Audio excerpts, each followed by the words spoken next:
hermanas, hermanos, queridos poetas sociales. Así me gusta llamarlos, poetas sociales. Porque ustedes son poetas sociales porque tienen la capacidad y el coraje de crear esperanza allí donde solo aparece descarte y exclusión. Poesía quiere decir creatividad. Y ustedes crean esperanza. Con sus manos saben forjar la dignidad de cada uno, la de sus familias y la de la sociedad, toda con tierra, techo y trabajo. Cuidado, comunidad.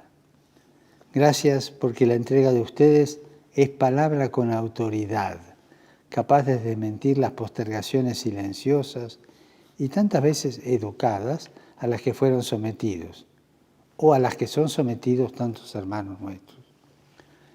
Pero al pensar en ustedes, creo que principalmente su dedicación es un anuncio de esperanza. O sea, verlos a ustedes me recuerda que no estamos condenados a repetir ni a construir un futuro basado en la exclusión y la desigualdad, el descarte o la indiferencia, donde la cultura del privilegio sea un poder invisible e insuprimible y la explotación y el abuso sea como un método habitual de sobrevivencia. No, eso ustedes lo saben anunciar muy bien. Gracias. Gracias por el vídeo que recién compartimos. He leído las reflexiones del encuentro, el testimonio de lo que vivieron en estos tiempos de tribulación y angustia, la síntesis de sus propuestas y sus anhelos. Gracias. Gracias por hacerme parte del proceso histórico que están transitando. Y gracias por compartir conmigo este diálogo fraterno que busca ver lo grande en lo pequeño y lo pequeño en lo grande. Un diálogo que nace en las periferias, un diálogo que llega a Roma y en el que todos podemos sentirnos invitados e interpelados para encontrarnos y ayudar mutuamente. Necesitamos dialogar. ¿Y cuánto? Ustedes sintieron que la situación actual ameritaba un nuevo encuentro. Sentí lo mismo, aunque nunca perdimos el contacto. Y ya pasaron 6 años, creo, del último encuentro, encuentro general, ¿no? Durante este tiempo pasaron muchas cosas. Muchas cosas han cambiado. Son cambios que marcan puntos de no retorno, puntos de inflexión, encrucijadas en las que la humanidad debe elegir. Se necesitan nuevos momentos de encuentro, discernimiento y acción conjunta. Cada persona, cada organización, cada país y el mundo entero necesita buscar estos momentos para reflexionar, discernir y elegir. Porque retornar a los esquemas anteriores sería verdaderamente suicida. Y si me permiten forzar un poco las palabras, ecocida y genocida. Estoy forzando, ¿eh? En estos meses, muchas cosas que ustedes denunciaban quedaron en total evidencia. La pandemia transparentó las desigualdades sociales que azotan a nuestros pueblos y expuso, sin perder permiso ni perdón, la desgarradora situación de tantos hermanos y hermanas, esa situación que tantos mecanismos de posverdad no pudieron ocultar. Muchas cosas que dábamos por supuestas se cayeron como un castillo de naipes. Experimentamos cómo, de un día para otro, nuestro modo de vivir puede cambiar drásticamente, impidiéndonos, por ejemplo, ver a nuestros familiares, compañeros y amigos.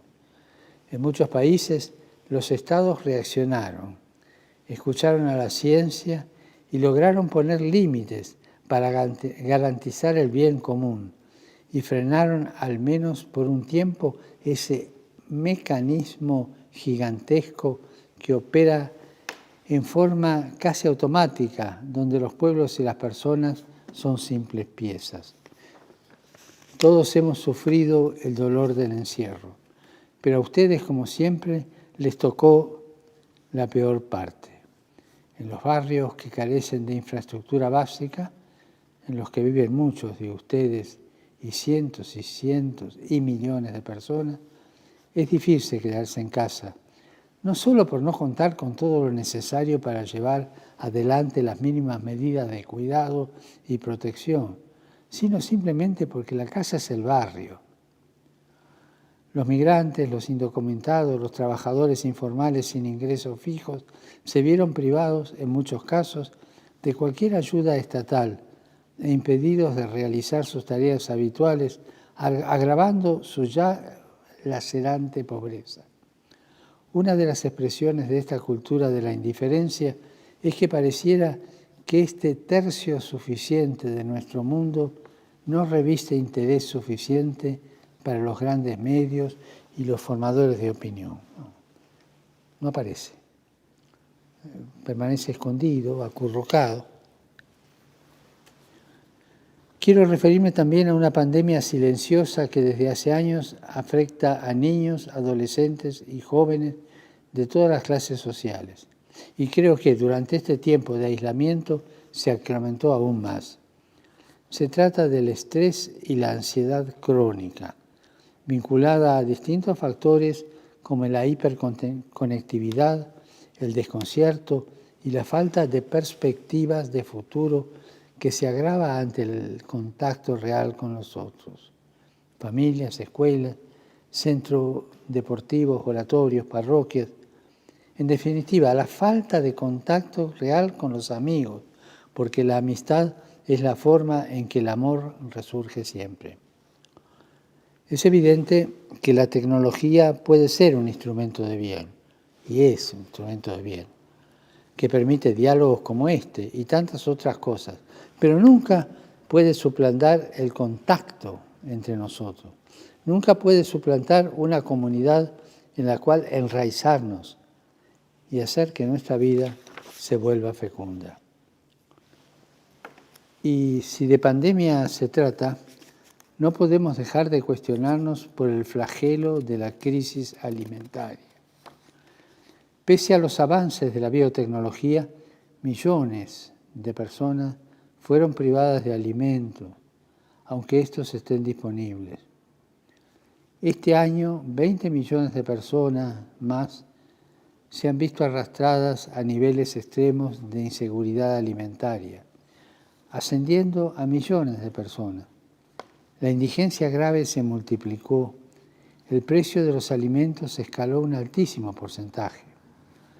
Los números del hambre son horrorosos y pienso, por ejemplo, en países como Siria, Haití, Congo, Senegal, Yemen, Sudán del Sur. Pero el hambre también se hace sentir en muchos otros países del mundo pobre y no pocas veces también en el mundo rico. Es posible que las muertes por año por causas vinculadas al hambre puedan superar las de COVID, pero eso no es noticia, eso no genera empatía. Quiero agradecerles porque ustedes sintieron como propio el dolor de los otros. Ustedes saben mostrar el rostro de la verdadera humanidad, esa que no se construye dando la espalda al sufrimiento del que está al lado, sino en el reconocimiento paciente, comprometido y muchas veces hasta doloroso de que el otro es mi hermano y que sus dolores, sus alegrías y sus sufrimientos son también los míos. Ignorar al que está caído es ignorar nuestra propia humanidad, que clama en cada hermano nuestro. Cristianos o no, han respondido a Jesús que dijo a sus discípulos frente al pueblo hambriento, denles ustedes de comer. Y donde había escasez, el milagro de la multiplicación se repitió en ustedes que lucharon incansablemente para que a nadie le faltase el pan. Gracias. Al igual que los médicos, enfermeros y el personal de salud en las trincheras sanitarias, ustedes pusieron su cuerpo en la trinchera de los barrios marginados.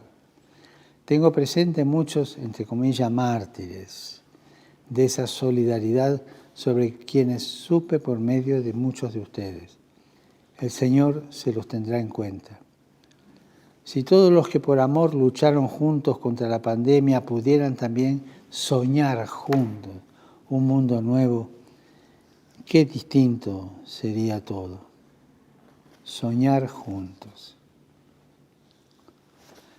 Ustedes son, como les dije en la carta que les envié el año pasado, un verdadero ejército invisible. Son parte fundamental de esa humanidad que lucha por la vida frente a un sistema de muerte. En esa entrega veo al Señor que se hace presente en medio nuestro para regalarnos su reino. Jesús, cuando nos ofreció el protocolo con el cual seremos juzgados, Mateo 25, nos dijo que la salvación estaba en cuidar de los hambrientos, los enfermos, los presos, los extranjeros. En definitiva, en reconocerlo y servirlo a Él en toda la humanidad sufriente. Por eso me animo a decirles, felices los que tienen hambre y sed de justicia, porque serán saciados.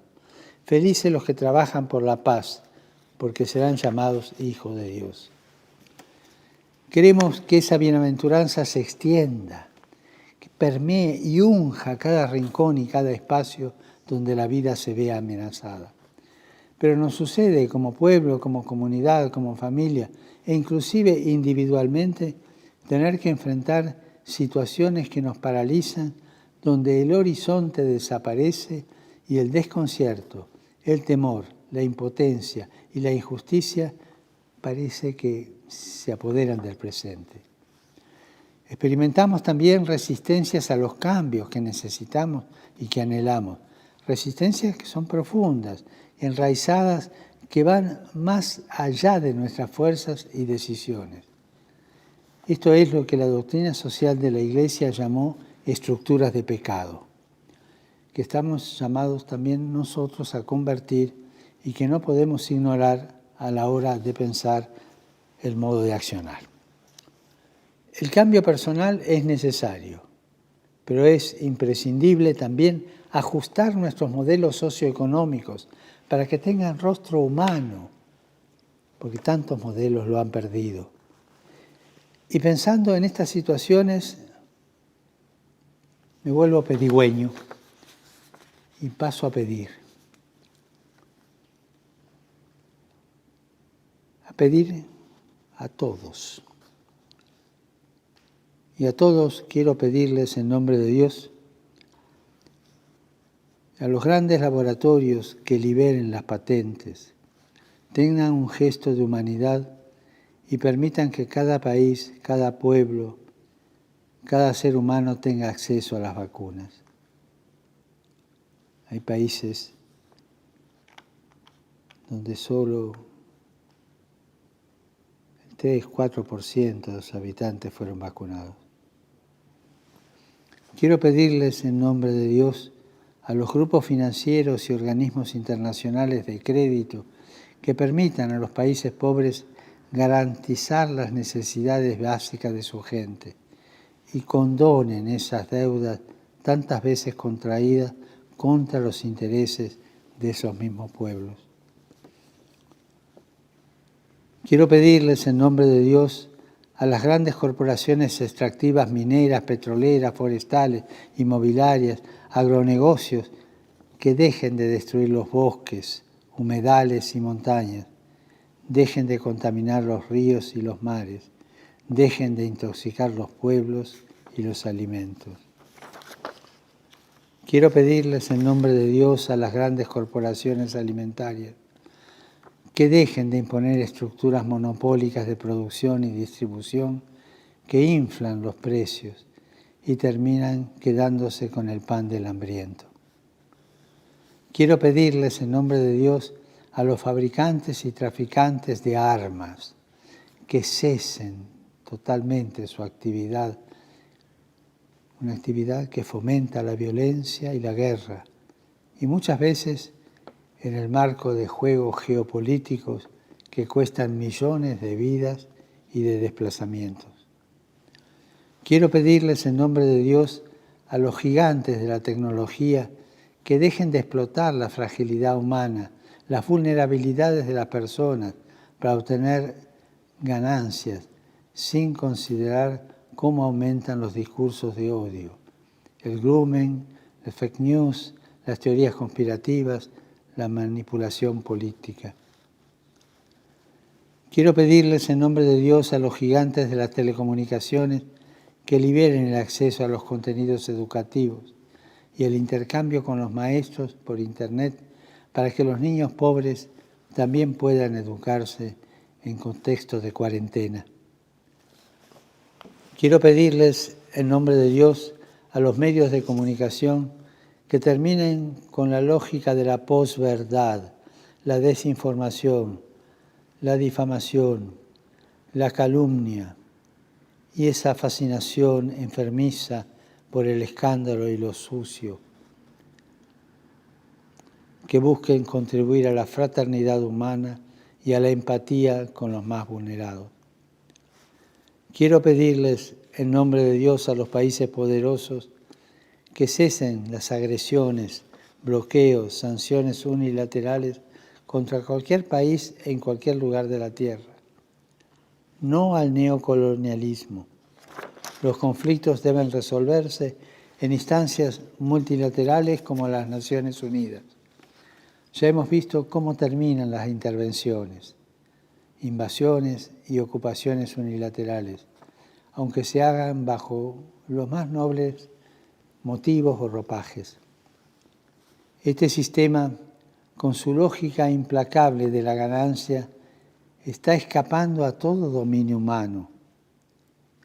Es hora de frenar la locomotora, una locomotora descontrolada que nos está llevando al abismo.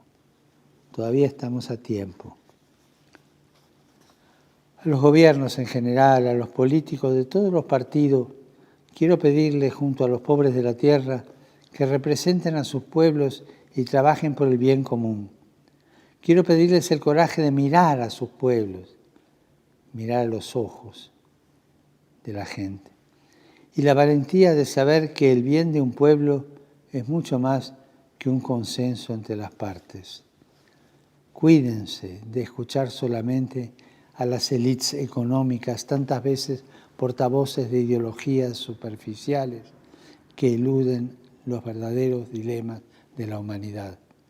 Sean servidores de los pueblos que claman por tierra, techo, trabajo y una vida buena. Ese buen vivir aborigen, que no es lo mismo que la dolce vita o el dolce far niente, no. Ese buen vivir humano que nos pone en armonía con toda la humanidad, con toda la creación.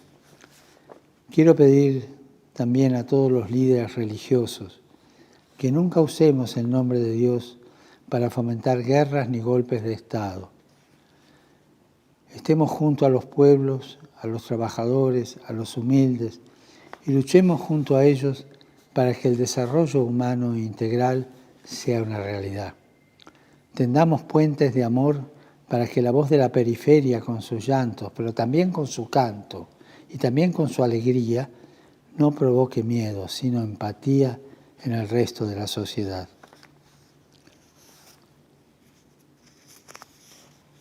Y así soy pedigüeño. Es necesario que juntos enfrentemos los discursos populistas de intolerancia, xenofobia, aporofobia, que es el odio a los pobres, como todos aquellos que nos lleve a la indiferencia, la meritocracia y el individualismo. Estas narrativas solo sirvieron para dividir nuestros pueblos y minar y neutralizar nuestra capacidad poética, la capacidad de soñar juntos. Hermanas y hermanos, soñemos juntos. Y así, como pido esto con ustedes, junto a ustedes, quiero también transmitirles algunas reflexiones sobre el futuro que debemos construir y soñar ese futuro. Dije reflexiones, pero tal vez cabría decir sueños, porque en este momento no alcanza el cerebro y las manos. Necesitamos también el corazón y la imaginación. Necesitamos soñar para no volver atrás.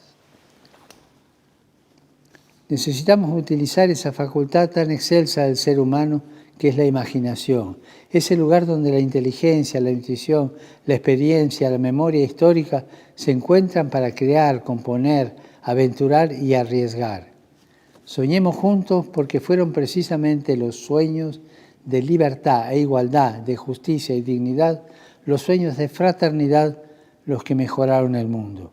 Y estoy convencido de que en esos sueños se va colando el sueño de Dios para todos nosotros que somos sus hijos.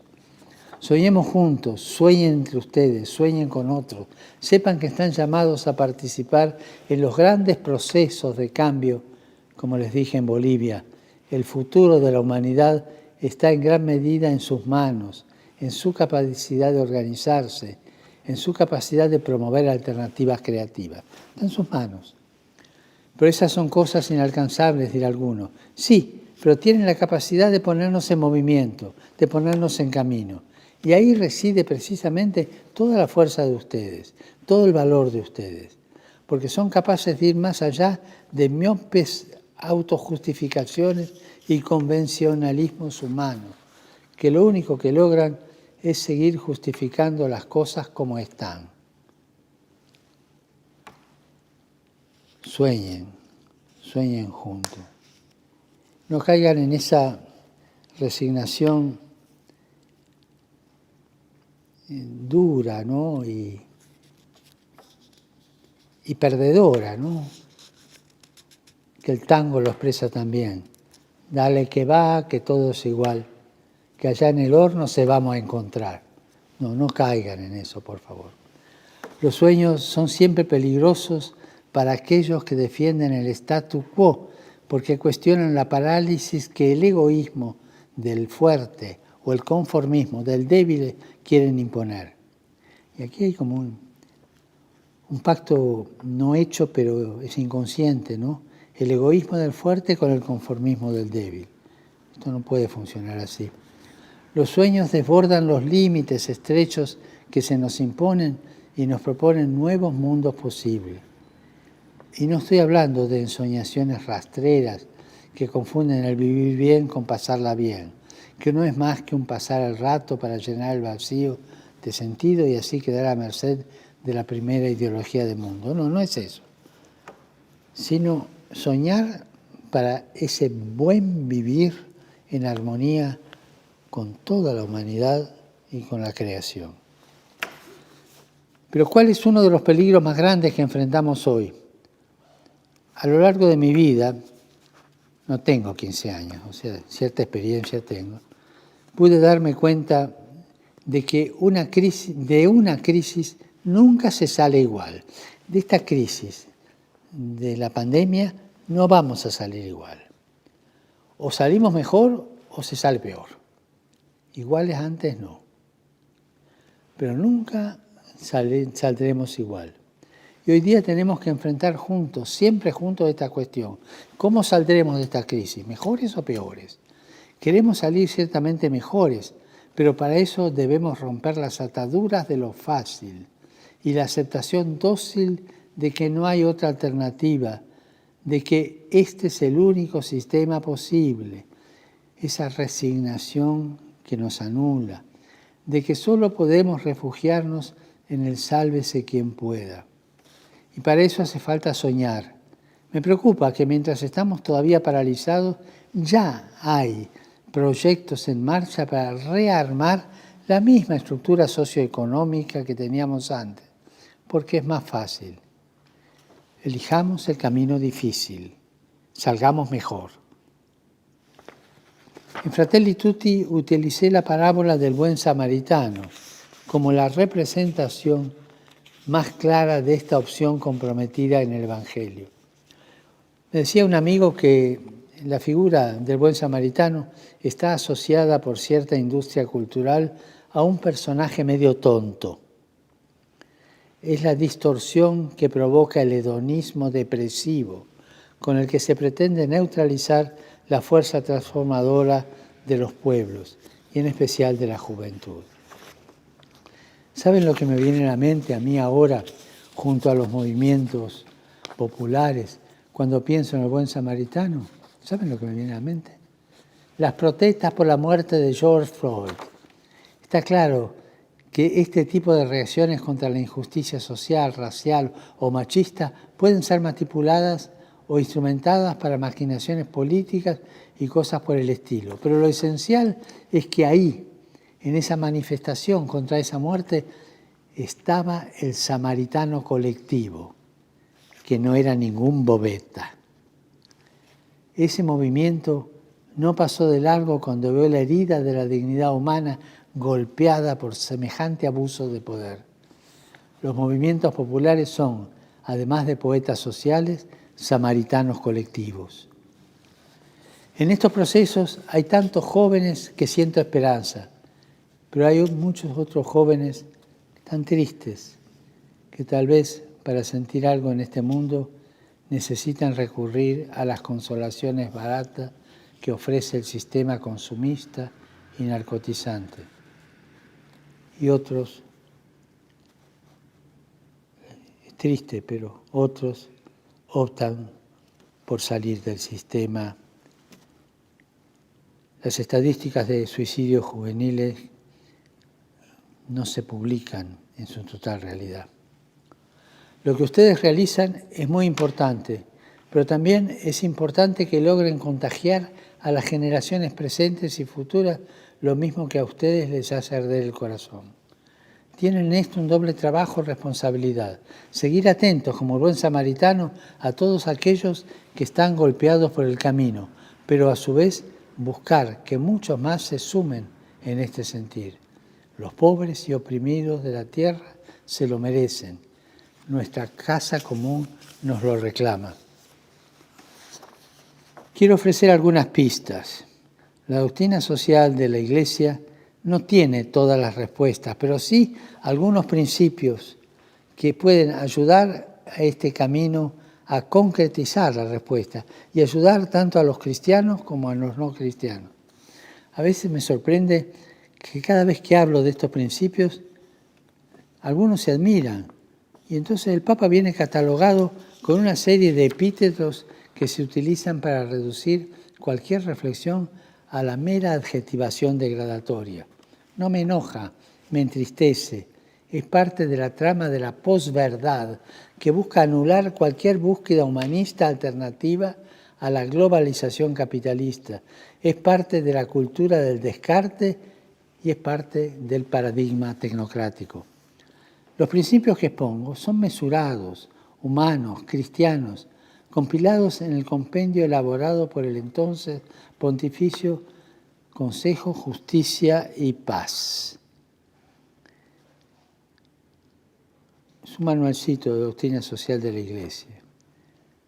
Y a veces cuando los papas, sea yo o Benedicto o Juan Pablo II, decimos alguna cosa, hay gente que se extraña, ¿de dónde saca esto? Y es la doctrina tradicional de la Iglesia.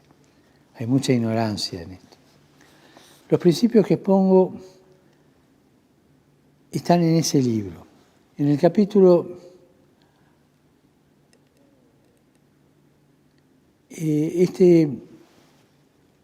quiero aclarar una cosa. Están compilados en este compendio, ¿no? Y este compendio fue encargado por San Juan Pablo II. Les recomiendo a ustedes, a todos los líderes sociales, sindicales, religiosos, políticos y empresarios, lo lean. En el capítulo 4 de este documento encontramos principios como la opción preferencial por los pobres, el destino universal de los bienes, la solidaridad, la subsidiariedad, la participación, el bien común, que son mediaciones concretas para plasmar a nivel social y cultural la buena noticia del Evangelio. Y me entristece cuando algunos hermanos de la Iglesia se incomodan si recordamos estas orientaciones que pertenecen a toda la tradición de la Iglesia. Pero el Papa no puede dejar de recordar esta doctrina, aunque muchas veces le moleste a la gente, porque lo que está en juego no es el Papa, sino el Evangelio. Y en este contexto quisiera rescatar brevemente algunos principios con los que contamos para llevar adelante nuestra misión. Mencionaré 2 o 3 nomás.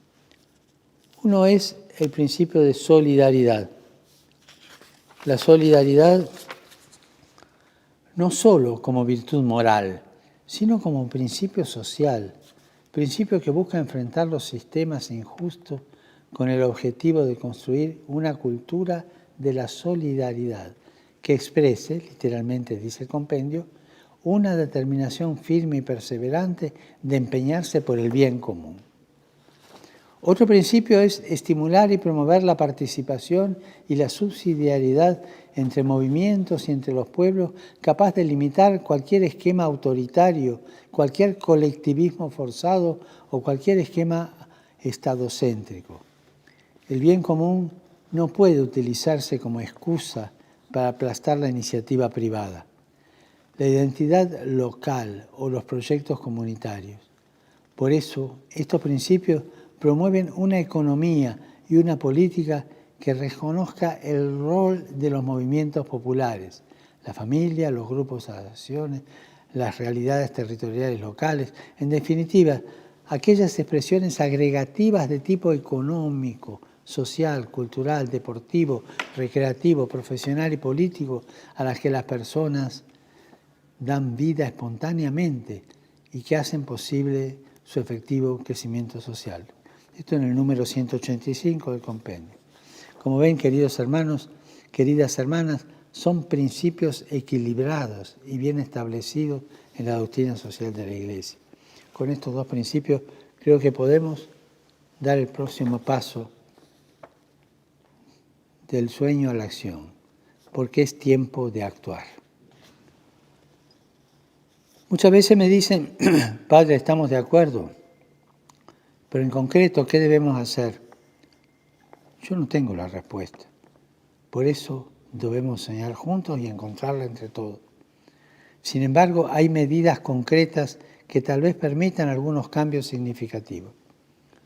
Son medidas que están presentes en vuestros documentos, en vuestras intervenciones, y que yo he tomado muy en cuenta, sobre las que medité y consulté especialistas.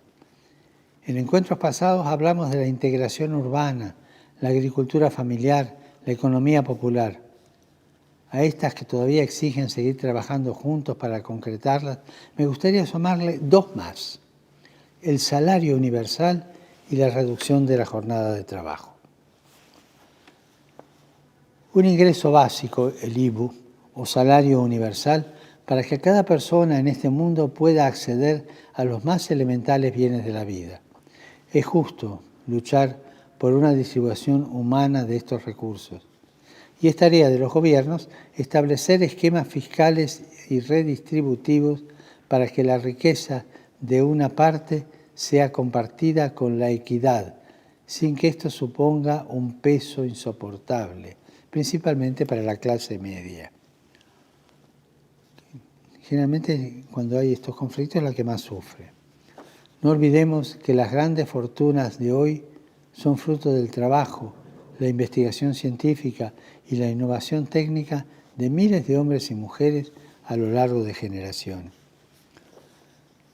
La reducción de la jornada laboral es otra posibilidad. El ingreso básico, Hugo, es una posibilidad. La otra es la reducción de la jornada laboral. Y hay que analizarla seriamente. En el siglo XIX, los obreros trabajaban 12, 14, 16 horas por día. Cuando conquistaron la jornada de 8 horas, no colapsó nada como algunos sectores preveían. Entonces, insisto, trabajar menos para que más gente tenga acceso al mercado laboral, que es un aspecto que necesitamos explorar con cierta urgencia. No puede haber tantas personas agobiadas por el exceso de trabajo y tantas otras agobiadas por la falta de trabajo. Considero que son medidas necesarias, pero, desde luego, no suficientes. no resuelven el problema de fondo. Tampoco garantizan el acceso a la tierra, techo y trabajo en la cantidad y calidad que los campesinos sin tierra, las familias sin techo seguro y los trabajadores precarios merecen. Tampoco van a resolver los enormes desafíos ambientales que tenemos por delante. Pero quería mencionarlos porque son medidas posibles y marcarían un camino positivo de orientación. Es bueno saber que en esto no estamos solos. Las Naciones Unidas intentaron establecer algunas metas a través de los llamados Objetivos de Desarrollo Sostenible, pero lamentablemente desconocidas por nuestros pueblos y la periferia, lo que nos recuerda la importancia de compartir y comprometer a todos en esta búsqueda común. Hermanas y hermanos, estoy convencido de que el mundo se ve más claro desde las periferias. Hay que escuchar a las periferias, abrir las puertas, permitirles participar. El sufrimiento del mundo se entiende mejor junto a los que sufren. En mi experiencia, cuando las personas, hombres y mujeres que han sufrido en carne propia la injusticia, la desigualdad, el abuso de poder, las privaciones, la xenofobia, en mi experiencia veo que comprenden mucho mejor lo que viven los demás y son capaces de ayudarlos a abrir realísticamente caminos de esperanza. Qué importante es que vuestra voz sea escuchada, representada en todos los lugares de toma de decisión. Ofrecerla como colaboración, ofrecerla como una certeza moral de lo que hay que hacer. Esfuércense para hacer sentir su voz. Y también en esos lugares, por favor, no se dejen encorsetar ni se dejen corromper. Dos palabras que tienen un significado muy grande que yo no voy a hablar ahora. Reafirmemos el compromiso que tomamos en Bolivia, poner la economía al servicio de los pueblos para construir una paz duradera, fundada en la justicia social y el cuidado de la casa común. Sigan impulsando su agenda de tierra, techo y trabajo. Sigan soñando juntos. Y gracias Enseño por dejarme soñar con ustedes. Pidámosle a Dios que derrame su bendición sobre nuestros sueños. No perdamos las esperanzas. Recordemos la promesa que Jesús hizo a sus discípulos. Siempre estaré con ustedes. Y recordándola en este momento de mi vida, quiero decirles también que yo voy a estar con ustedes también. Lo importante es que se den cuenta que está Él con ustedes. Gracias.